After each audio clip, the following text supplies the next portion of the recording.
یہ سائنٹزم والی چیز سے بھی آپ ذہن میں رکھیں کہ مسلمان ہی آزاد کرائیں گے کہ سائنٹزم سائنس نہیں ہوتی ہے. سائنٹزم ایک فلسفی ہے جو یہ پوزٹ کرتی ہے کہ ریالٹی تک آپ صرف سائنس کے ذریعے پہنچ سکتے ہیں.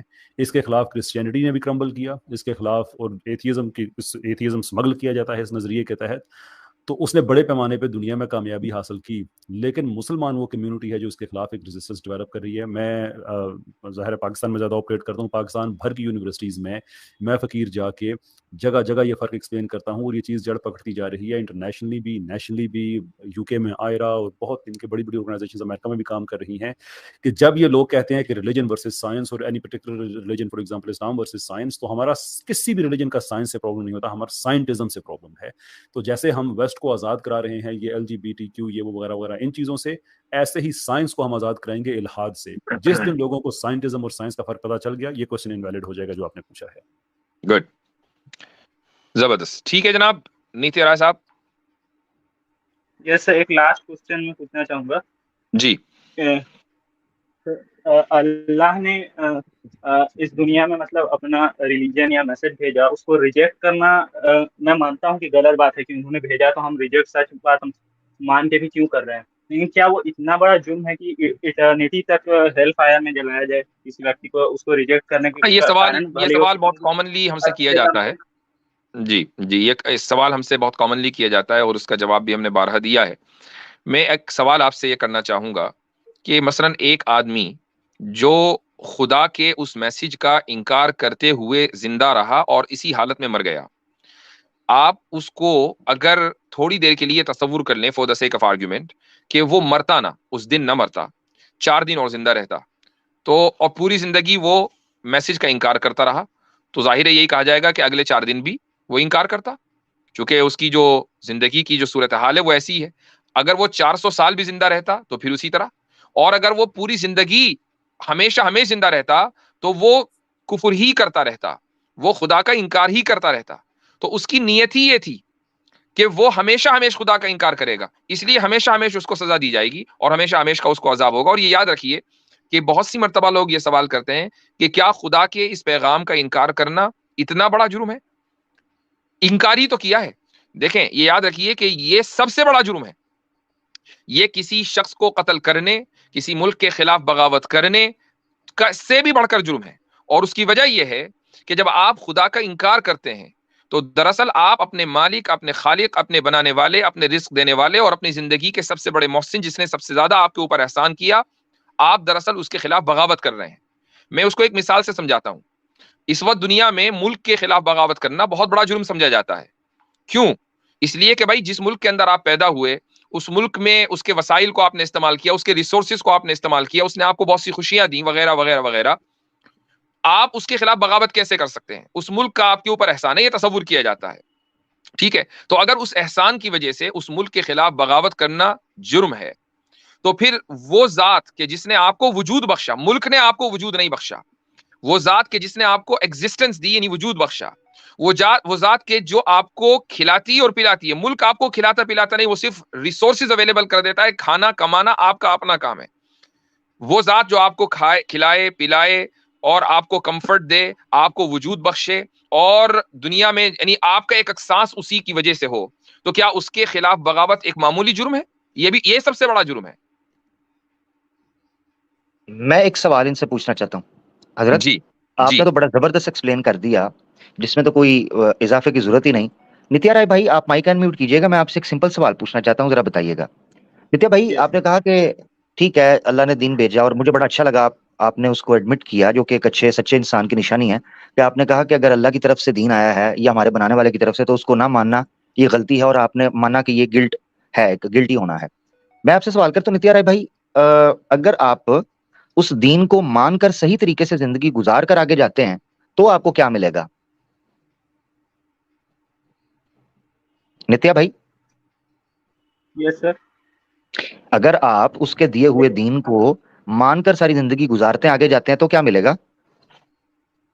جنت فار ایٹرنٹی. یس. ہاں, تو پھر ناانصافی کہاں سے ہوئی؟ اگر صرف اس کا انکار کر کر فار ایٹرنٹی ہیل میں جلنے کا کہا جاتا تو پھر آپ کا الزام بالکل ٹھیک تھا, اور آپ کہتے یار ناانصافی ہے. مگر اسی اللہ نے آپ کو دوسری آپشن بھی دی ہے، وَهَدَيْنَاهُ النَّجْدَيْن اما شاکرا و اما کفورا۔ اب آپ کے پاس دو آپشن ہیں نتیا بھائی، اگر آپ سمجھدار ہیں اور آپ مان بھی رہے ہیں تو پھر اس کے دین کو مان کر چل کر زندگی گزار کر ایک اچھی جنت جو اٹرنٹی ہے، ہیل سے تو آپ ڈر رہے ہیں، آپ کہہ رہے ہیں وہ غلط، تو سوال یہ پھر اٹرنٹی کی جو ہیون مل رہی ہے، جنت مل رہی ہے، وہ بھی تو وہی دے رہا ہے نا۔ مسئلہ تو یہ تھا نتیا بھائی، مسئلہ تو یہ تھا کہ ایک مجرم یہ سوال کرتا کہ یہ کیا بات ہوئی، وہ نیکی کر رہا ہے اس کو اٹرنٹی ہیون مل رہی ہے، مگر دیکھنے میں یہ آیا ہے کہ لوگ زیادہ تر آ کر جہنم کے بارے میں پوچھتے ہیں کہ یہ اٹرنٹی کیوں؟ پتہ ہے کیوں؟ وہ انسانی فطرت ہے، انسان گناہ بھی کرنا چاہتا ہے اور ان کی سزا بھی نہیں پانا چاہتا۔ پتہ ہے اس نفسیات سے کیا ہوگا؟ دنیا جنگل بن جائے گی، جنگل۔ اسی جنگل کو انسانوں کی دنیا بنانے کے لیے اللہ نے انسان کو لگام ڈالنے کے لیے کہا تھا کہ گناہ کرو گے تو اس کی سزا ملنا اوشیہ ہے۔ یہ کیا ہوا کہ نیکی کرو تو اجر پانے کی لالچ تو ہے، مگر گناہ کرو تو اس کی سزا کی جو ہے نا اس کے لیے تیار نہیں ہوتے، اس پر فٹافٹ کہتے ہو کہ جہنم میں کیوں ڈالا جائے گا۔ یہ ہے انسان کی فطرت، اس کو سمجھنا بڑا ضروری ہے۔ بہت شکریہ، بہت شاندار۔ چلیں اور ٹھیک ہے جی، میں اسلام ایکسیپٹ کرنے کے بہت کلوز ہوں۔ آپ اسلام قبول کرنے کے بہت کلوز ہیں، ماشاء اللہ۔ ماشاء اللہ تعالیٰ آپ کو استقامت دے اور آپ کو ہدایت دے اور جلد از جلد آپ کو اسلام کا کلمہ پڑھوا دے انشاءاللہ۔ میں یہی تک پڑھنا چاہوں گا۔ اللہ ابھی اکبر، پڑھنا چاہیں گے؟ اللہ اکبر، کیا بات، کیا بات، ابھی پڑھنا چاہیں گے؟ ماشاء اللہ، ماشاء اللہ، اتنی جلدی دعا قبول ہو گئی، ماشاء اللہ، یہ تو دعا ابھی میں نے مانگی ایک دم قبول ہو گئی۔ ماشاء اللہ، ماشاء اللہ، کیا بات ہے، کیا بات ہے، یہ ہوئی نا بات، یہ ہوئی نا بات۔ زبردست، چلیں ماشاء اللہ۔ تو پھر آپ اپنا مائک انمیوٹ کریں اور پڑھیں آپ انشاءاللہ۔ تو سب سے پہلے پڑھیں آپ اشہدو اشہدو اللہ الہ الہ الا اللہ الا اللہ واشہدو واشہدو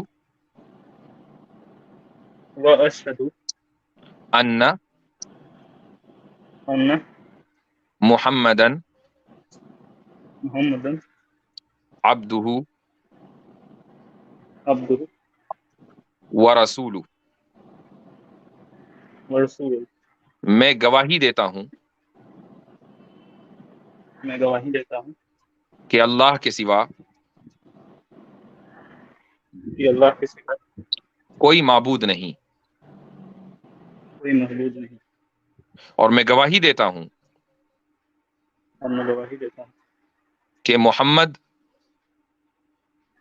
محمد صلی اللہ علیہ وسلم صلی اللہ علیہ وسلم اللہ کے رسول اور اس کے بندے ہیں۔ اللہ کے رسول اور اس کے بندے ہیں۔ ماشاء اللہ، ویلکم ٹو اسلام بردر۔ ماشاء اللہ، ماشاء اللہ، اوکے سر، تھینک یو۔ اللہ تعالیٰ قبول فرمائے۔ ویلکم آپ اخی، ویلکم۔ جی ہاں، جڑے رہیے گا آپ۔ عامر بھائی کا بھی ای میل ہوگا، میرا بھی ای میل askmufty@gmail.com، تو اس پر آپ کبھی رابطہ کرنا چاہیں، کوئی مسئلہ پوچھنا چاہیں تو آپ پوچھ سکتے ہیں انشاءاللہ۔ اینی ٹائم نتیا بھائی، وہ چلے گئے ہیں شاید۔ جی جی اچھا، چلیں، ایک ماشاء کمنٹ آیا تھا، مجھے لگتا ہے اسپیلنگ کی غلطی ہے، یہ فورس کنورژن کہنا چاہ رہے تھے۔ اچھا کہہ دو فورس کنورژن بھی کہہ دو۔ مفتی صاحب بیٹھے ہیں، کیمرہ اوپن ہے، کہہ دو تھریٹ کر رہے تھے، کہہ دو۔ جی ماشاء اللہ، میں نے تو حضرت کہا تھا 6 ہے، میری سننی کوئی نہیں رہا، کیا کروں میں، کس کو سناؤں؟